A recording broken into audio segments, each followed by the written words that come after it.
किसानों की दिल्ली कूच पर हरियाणा के सीएम मनोहर लाल की तरफ से भी बयान आया। किसानों को बरगलाने का काम कर रही है कांग्रेस, उनकी तरफ से यह बात कही गई। कुछ किसान यूनियन प्रदर्शन कर रही हैं, ये मनोहर लाल की तरफ से कहा गया। प्रदर्शन करने में कोई आपत्ति नहीं है, लेकिन कानून व्यवस्था बनाए रखना बेहद जरूरी है। हरियाणा के सीएम मनोहर लाल ये कह रहे हैं और कांग्रेस पर निशाना साध रहे हैं। जबकि दूसरी तरफ हमने सुनील जाखड़ को, पंजाब कांग्रेस अध्यक्ष को अभी सुना, जिनकी तरफ से कहा गया कि केंद्र सौतेला व्यवहार कर रही है, यानी बीजेपी और केंद्र पर सीधे तौर पर बरसते हुए सुनील जाखड़ नजर आते हैं। तो वहीं दूसरी तरफ हरियाणा के सीएम मनोहर लाल कहते हैं कि कांग्रेस किसानों को बरगला रही है। मैंने पहले भी कहा है कि ये किसानों को केवल बरगलाया जा रहा है। कांग्रेस जो है इसको बरगलाती है। किसान यूनियन के कुछ पदाधिकारी उसमें उस चक्कर में आ जाते हैं। सब किसान नहीं है साथ में। पहले भी हम 2 बार देख चुके हैं, चाहे वो उनका रास्ता बंद करने का विषय हो, चाहे धरने देने की बात हो। कोई बहुत बड़े किसान साथ नहीं लगे हुए हैं। परंपरागत रूप से जो कुछ यूनियंस के ग्रुप हैं वही लगते हैं और वही इस बार भी लगेंगे। लोकतंत्र है, उनको करने में हमको आपत्ति नहीं है, लेकिन इतना ही है कि लॉ एंड ऑर्डर की स्थिति को किसी को हाथ। खबर जींद से है। पिछली साल की तुलना में ज्यादा इस मर्तबा पराली जलाई गई है। इस साल 10% से ज्यादा की बढ़ोतरी हुई है। जींद में 215 किसानों पर जुर्माना लगाया गया। 6,20,000 का यह जुर्माना वसूला गया है। जींद जिले में 498 जगह पर पराली जलाई गई है। तो ये खबर हम आपको बता दें जो जींद से है, जहां पर यह बताया गया कि पिछले साल की तुलना में पराली अब की बार ज्यादा जली।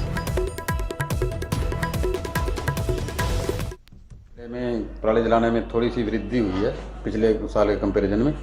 लास्ट ईयर हमारे 605 लोकेशन थी, उसमें से 398 लोकेशन के ऊपर आग जलाई पाई हुई। इस बार अभी तक जो हमने मॉनिटर किया है उसके हिसाब से अभी तक हमारे 498 लोकेशन है जिनके ऊपर आग लगी हुई पाई गई है। देखो जी, जुर्माने से कोई किसी भी प्रकार का किसान के ऊपर जुर्माना लगाने से कोई समाधान का रास्ता नहीं है बिल्कुल भी। इसका तो मेरे हिसाब से तो एक ही रास्ता है। चलो हम भी मानते हुए प्रदूषण नहीं होना चाहिए, न उसको फूकना चाहिए, लेकिन किसान की एक बहुत बड़ी भारी मजबूरी है इसके अंदर। अगली खबर का रुख करते हैं। खबर सोनीपत से है। हरियाणा यूपी के किसानों में फिर सीमा को लेकर विवाद सामने आया है। सोनीपत के गांव जाजल में खेत में काम कर रहे किसानों पर हमला हुआ। यूपी से आए लोगों ने जाजल गांव में किसानों पर हमला किया। हमले में 10 से 12 किसान गंभीर रूप से घायल हुए। मौके पर मौजूद पुलिस कर्मियों को भी चोटें आई है।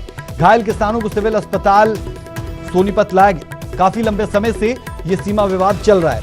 तस्वीरें भी उस दौरान झड़प की हम आपको दिखा रहे हैं। इन तस्वीरों में आप देख पाएंगे कि कैसे एक दूसरे पर हमला किया जाता है। हमले में 10 से 12 किसान गंभीर रूप से घायल हुए और सिर्फ किसान नहीं, जो वहां पर मौके पर मौजूद पुलिसकर्मी थे उन्हें भी इस दौरान चोटें आई हैं। लगातार हम देखते हैं कि हरियाणा और यूपी की सीमा को लेकर विवाद रहता है। हरियाणा यूपी के किसानों में एक मर्तबा फिर सीमा को लेकर विवाद हुआ।